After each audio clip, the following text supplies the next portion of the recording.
get into y'all game against the Vikings this week. Y'all were active at the trade deadline. So, Nick, start with you. Yeah. Draymond Jones from the Tennessee Titans is now a Baltimore Raven. Yep. Excitement level. Listen, he's coming in with 19 pressures, which is It'll be like a team record. 4 more than Travis Jones. A team record is crazy. It's unbelievable that somebody that around the league. I mean, I wouldn't want to say an average, average player, but a little bit above average. He's having a career season. He's versatile. He can play inside. He can play outside. I believe what we gave up for him, it wasn't a rich price, so he's going to be a free agent at the end of the season. We'll see how it goes. It can't get worse than what we have, and I would hold judgment with him because I do think he improves the area, improves the room. But I would hold judgment with him. I would hold judgment with Carl Lawson because I've seen EDC extract value out of these kind of lower cost transactions, especially in signings. So we'll see what type of impact that they give to the pass rush. Sometimes I'm starting to feel like, I can't even it's kind of hard to evaluate the pass rush and the personnel when it seems like Odafe Owe of the world can go to different franchises and organizations and produce. He's a demon now. Yeah, it's no Penn State no more. Like he's earned this shit now. Like it's ridiculous. And it's like night and day. So I'm starting to think, it's scheme related too, as far as, how we get pressure on the quarterback. So, we're going to have to look at a lot of things, but the good thing is, the defense is playing better. We're playing some teams that we can kind of gain some momentum on, hopefully force some turnovers. We forced turnovers in 3 straight games. So that's a trend. Let's keep it up. But, yeah, as far as Jones, I think it's a decent pickup. I think it was a savvy pickup, but me personally, I would have loved to get Micah Parsons weeks ago, especially when you hear he wanted to be a Raven. Those are the type of picks that, or not picks, but those are the type of transactions that allow you to kind of really take that next step forward. And it's worth the draft capital, but we don't seem to like to use that. Keith, what's your thoughts? Same thoughts. I mean, it definitely improves the area. But how much is it improvement? Like it remains to be seen. Like I said, we talked on Monday, My thing was, you can get an average player like that, but then you gotta go get a big time player. You gotta get a splash player. So we got the average player, but I guess we missed out on the splash player. They say the same thing. We like our guys, like our picks. So it's remaining to be seen. It's really up in the air. I mean, he 4.5 sacks last 4 games, or 4 sacks last 4 games. So he definitely is producing. So we'll see. I mean, they said they're gonna play him inside. We need help inside. Clearly, matter what way he's not there. They saying it's going to him playing him inside is going to free up Mike Green to be, just rushing the passer. So they saying he's going to help. But that's what they saying. We got exactly. Yeah. The game got to be played. So I feel the same way Nick feel. Like it improves the area, but we got to see. We got to see what it's going to do. Yeah, we talked about development Monday, and it just takes me back. I mean, you look at Odafe Owe and what he's done in LA so far in such a small subset of games. I mean, you look at playing for James Franklin and John Harbaugh,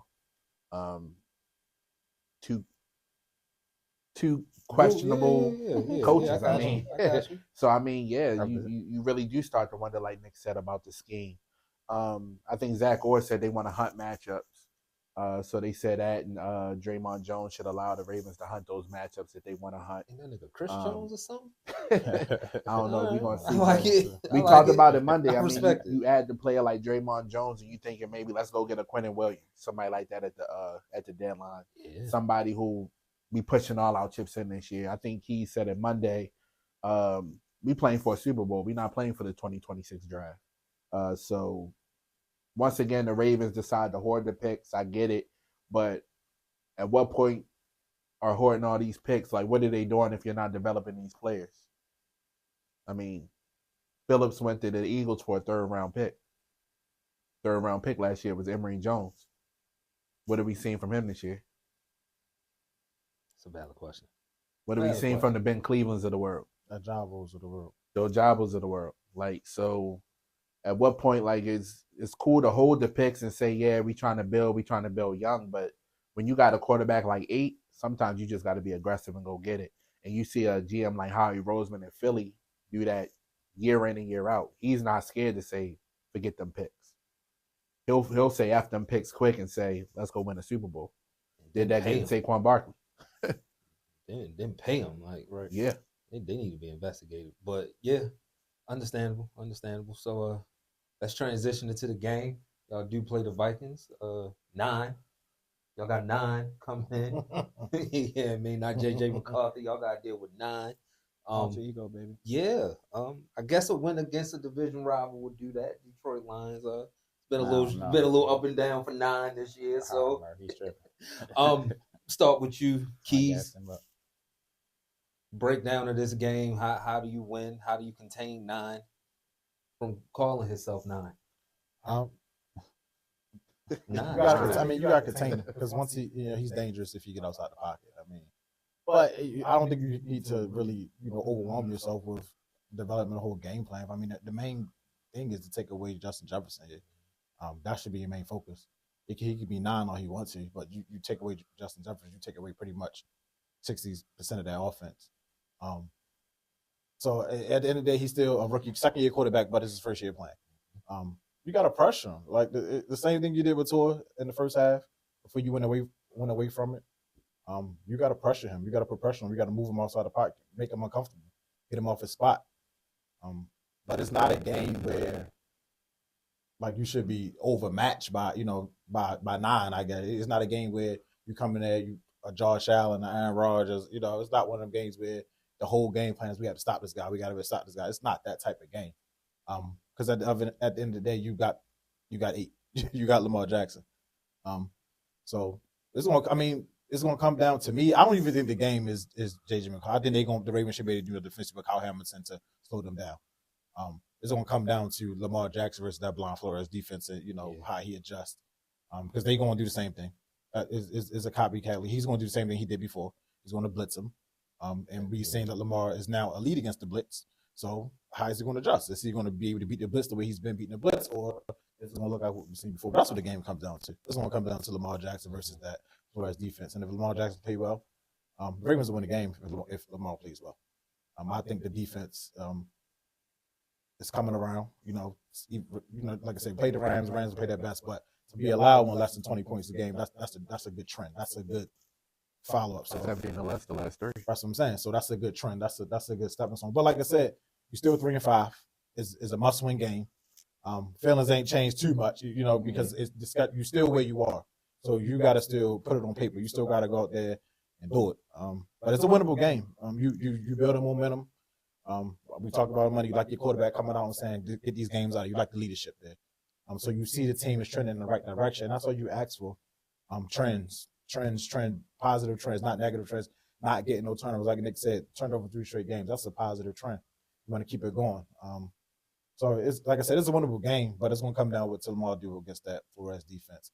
I don't think McCarthy should be able to do too much. I mean, they're going to score their points. I mean, that's what they do. It's a Kevin O'Connell offense. They're going to score their points. But I think the Ravens should be able to do enough what they've shown defensively last couple weeks with Gillen coming over from San Diego to stabilize the defense a little bit, putting Kyle in the box. We're going to see if he's playing this weekend, what Jones going to do. So, and Carl Lawson should be on the field. So Jones better be on the field. Got some additions coming in. Like I said, I wish they didn't make moves, but the breakdown is you got to stop Justin Jefferson. And Lamar just got to be able to see where the blitz coming from. All right, Nick. Yeah, same sentiments. I mean, listen, a lot has changed since that Brian Flores game. I think that game was transformative as far as kind of how we have to approach how teams are going to defend us when they send zero blitz and send those type of packages. And, contrary to what, the Ravens have kind of said, it's been mixed results because in the regular season, you've seen proficiency. You look at kind of Lamar's numbers against the blitz in the regular season, they're up there. Like, it's definitely been an improvement in that area and the focus. But, we've seen in the playoffs, how sometimes that can kind of be misleading. So, even in this game, I do think, just the fact that it's in Minnesota, it's Brian Flores, you're playing with a raucous crowd. It's gonna be a tough environment. The good thing is 10 days rest, right? Like we were able to win that game in not Minnesota. Win that game in Miami. Get a mini bye. Rest up those limbs, those soft tissues, the aching pains. All you got that. 2-2 in the backfield. Use them to control the clock. Yep. and you have more time to kind of decide how you want to attack Minnesota. I mean, not Minnesota, definitely Minnesota, but figure out how you want to attack them and how you want to utilize your weapons and how you want to attack that blitz as well. So, you look at the Ravens and, we talk about offense, but defensively allowing 177 points over the first 5 games. That was historically bad, right? But the last 3 games we talked about allowing only 39 points. Then you get a rookie quarterback, you get 9. You have to kind of capitalize on this opportunity. 9 is played, not even a handful of games, mixed results. He obviously has a lot of weapons. Jordan Addison involved, Justin Jefferson, Hawkinson.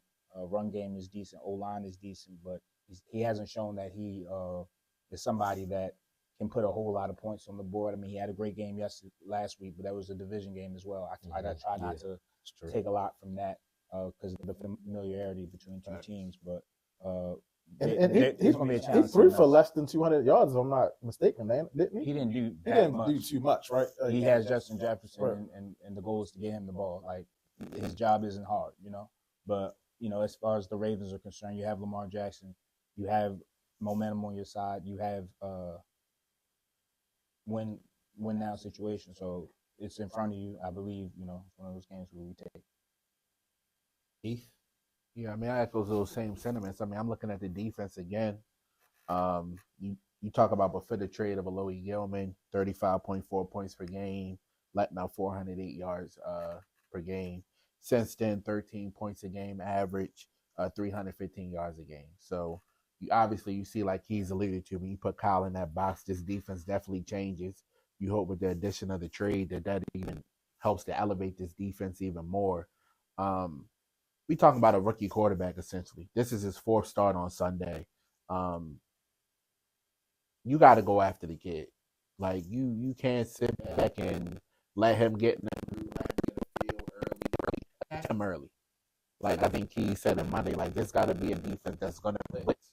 You got to put pressure on McCarthy. If he gets outside that pocket, he's able to create. We talked about Caleb Williams 2 weeks ago. That's the type of game McCarthy wants to play. He wants to get outside the pocket, outside the numbers, throw the ball. Can't let them get into the run game, obviously, because that obviously opens up the game even more for J.J. McCarthy. So, I mean, this is a game, obviously, I believe that the Ravens should and will win. But you got to go out and play Raven football, essentially. Get a ball to Derrick Henry. Run the ball. Run the ball. They can be had on the edges, too. Yeah, that's what I'm saying. Run the ball. Get Zay the ball outside on the edges, like Nick just said. Lamar outside, I mean, obviously this is his 2nd game back from an injury. We saw a little bit in the second half that maybe the hamstring, he's starting to look a little bit more like Lamar. He's a little bit more comfortable. So I'm expecting with 10 days rest that he's probably ready to hype it up even more. But it's just an important game for the Ravens. You 3-5, a chance to go be 4-5 going to Cleveland next week. A team that's ready to pack it up almost at this point in the season. Obviously, that defense is competitive week in and week out, but they're not doing much with Dylan Gabriel behind center. So you're looking at a chance that if you win this week, you could be 500 in a week, and then you're looking at the Jets coming to town the week after that. So this is a very important game for the Ravens. I mean, you talk about the Steelers not squandering a chance at home last week against the Colts. So you're playing catch-up. So when you're playing catch-up, it's no room for fault. And so the Ravens are going to have to come out and play 60 minutes of quality football. Minnesota's been a place that's loud. We haven't played well there historically. So we'll see what it looks like Sunday, but I believe this is a game that the Ravens should have if they play Raven football. And that starts with running the football with Derrick Henry and forcing a turnover too. So not a lot of skull claps this week, huh? I mean, listen, it's gonna be tough. It's gonna be tough. It ain't gonna be easy at all. I don't think nobody playing going to Minnesota is gonna be an easy game. They pumped up the crowd noise in practice, so they are acknowledging the fact that hearing, cadence, all that stuff is gonna come into play. False starts, offensive linemen are gonna have to be on point. They're gonna have to protect, not get Lamar killed out there. It's all gonna be one of those things. But you can control those type of things by running the ball, and they're susceptible to outside zones. So their edges, they don't contain them well. So we can start to use Keaton, start to use Derrick Henry on the outside. We always want to plow him inside. Pause. Get him on the outside is when he can get ahead of steam. He can get his miles per hour up. I think that's where we can attack him and to kind of neutralize some of that crowd, some of that pass rush, and all of that. You seen Charlie Kolar the last few weeks kind of start to make his emergence. It looked like with a couple of tutties. All the tight ends really. Yeah, so Lamar was back last week and he saw a heavy dose for the tight ends. Yeah, it's just not a team. It's not the Bears or the Dolphins. They're not going to beat themselves. They're not going to turn the ball over or commit a bunch of penalties. It's a game where you have to be coached well. Man, I need Brian Flores to take this shit back to the Thursday night in Miami, man. That's what you got to do, though. Turn this shit. You know who's favored to win the North, right? I get it. I understand. I'm a reasonable fan. I understand. I am. But I'm also smart enough to know y'all just least another week. That's all we gotta keep doing. It's all must wins for us, right? But I do understand you get an MVP back. The way that they keep giving y'all the bums at the end of y'all schedule each year. I get it. They want Lamar in the playoffs. But you can't discount the beginning part of the schedule. It is good for business. You can't discount the beginning part because the business schedule was fucking crazy. You get the beginning part of your schedule because y'all are Super Bowl favorites. Like, don't be a favorite and you get a starter like us. But the way that it turned out, hey, it's a little fortunate that y'all can come from an injury. That would have, excuse my play for words, hamstrung some people. That you lose your quarterback. It's remain to be seen if it's going to hamstring us. Yeah, it's an uphill battle. But hey, y'all got Browns and Bengals. Y'all got some winnable games. So I understand why Vegas and Chauncey Billups and all of them want to say that y'all still are the favorite. I get it. Not Chauncey Billups. I definitely understand it. But for this game, I need Brian Flores to stop all that shit. I need him to stop all that shit. Because for me being a Steelers fan, y'all gotta lose one of these games. Y'all get 6 losses. It's gonna be, I'm not gonna say a death blow, but it's gonna be significantly harder because y'all still got playoffs twice. Right. And that don't scare us though. I don't care if you still got to play Buffalo at home. That's the point. Yo, they don't scare me. We gained 2 games. Okay. Buffalo don't control that. We can control that. Buffalo don't. You looking forward to the Josh matchup now? Buffalo don't scare me. I like it because Josh always. Buffalo don't scare me. I want to see y'all play. Like we've beaten them before, and they've beat us, but they don't scare me. Don't nobody scare me. Don't nobody scare me. Gotcha. I'm just saying, like when you. What's your prediction, man? So we can get to the still review. So you can tell us about Detroit don't scare you at Detroit? I mean, you can make them look like pussycats if you punch them in the mouth. You punch anybody in the mouth. What Mike Tyson say? Oh, they got everybody talks to you. I don't think y'all got the type of only defense reason to punch somebody in the mouth. But you don't think we got the? No. The only reason I give that credence is because y'all got a veteran like Aaron Rodgers.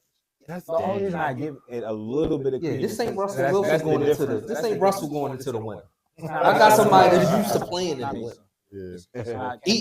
Exactly. Even though he's 40, he's old as hell, but he's efficient. But I want Brian Flores to do his thing, but I think y'all will win this game.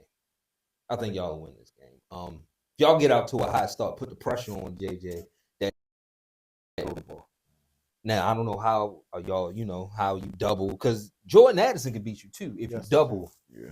I would assume you are double. I mean, that's gonna be all the matchup. That's gonna be all the old ass matchups. So that's gonna be up to him to take Jordan Addison out of the game. That's key. That's it. And pressure. I mean, your man Draymond Jones got to show up. Like, I mean, listen, in Ravens history, historically, we violate rookie quarterbacks. The North doesn't. Yeah. Absolutely. So he's gonna have to show me that he's ready for the moment. Again, he hasn't been lighting it up out here. No, his 2 best games was against division rivals, and one was the Bears. What was that, week 1? And he still started out like shit, right? I think y'all will win the game. Y'all you apply that pressure quick and really make him have to stand in that pocket, make quick decisions, get the ball out. Yeah, take away his first read, man. Yeah, that's key with any quarterback. Take away his first read and make him really play football. Don't try to get cute and play zone and make him read his zone. Like, he got a coach that's going to be in his ear telling him where to throw the ball. Yeah. So you can't do none of that. Like, you got to man up and get pressure on him and make him get the ball out. That's the only way you're going to win this game. You cannot let him sit back there and let Kendall Combs tell him where to throw the ball at. And something else that helps the defense, efficient offense. Yeah. You know, we put that 14 points on the board, even though it didn't look pretty at times because we were rusty, to put pressure on Miami to play ball a certain way. Yeah. You know what I mean? We can't allow them to be able to commit to the run and help the rookie. You got to push let that dude drop back when you see 9. You got to push that bitch down the field. Complementary football. Your offense score, keep your defense off the field, your defense fresh to get turnovers. Yeah. It's just complementary football, man. I think y'all win 30-17. I think y'all win 37. I think it's going to be like 31-27 Ravens. Oh, okay. They're going to score. I got 31-21. Actually, 31-22. 22. Okay. Score prediction, I would say probably 31-21. All right. And the Steelers fan in me. Come on, Brian Flores. Do what you do. Do what you do. You ain't do it to us, but do what you do to them. Watch, man. Shit. All right. Let's go behind the curtain.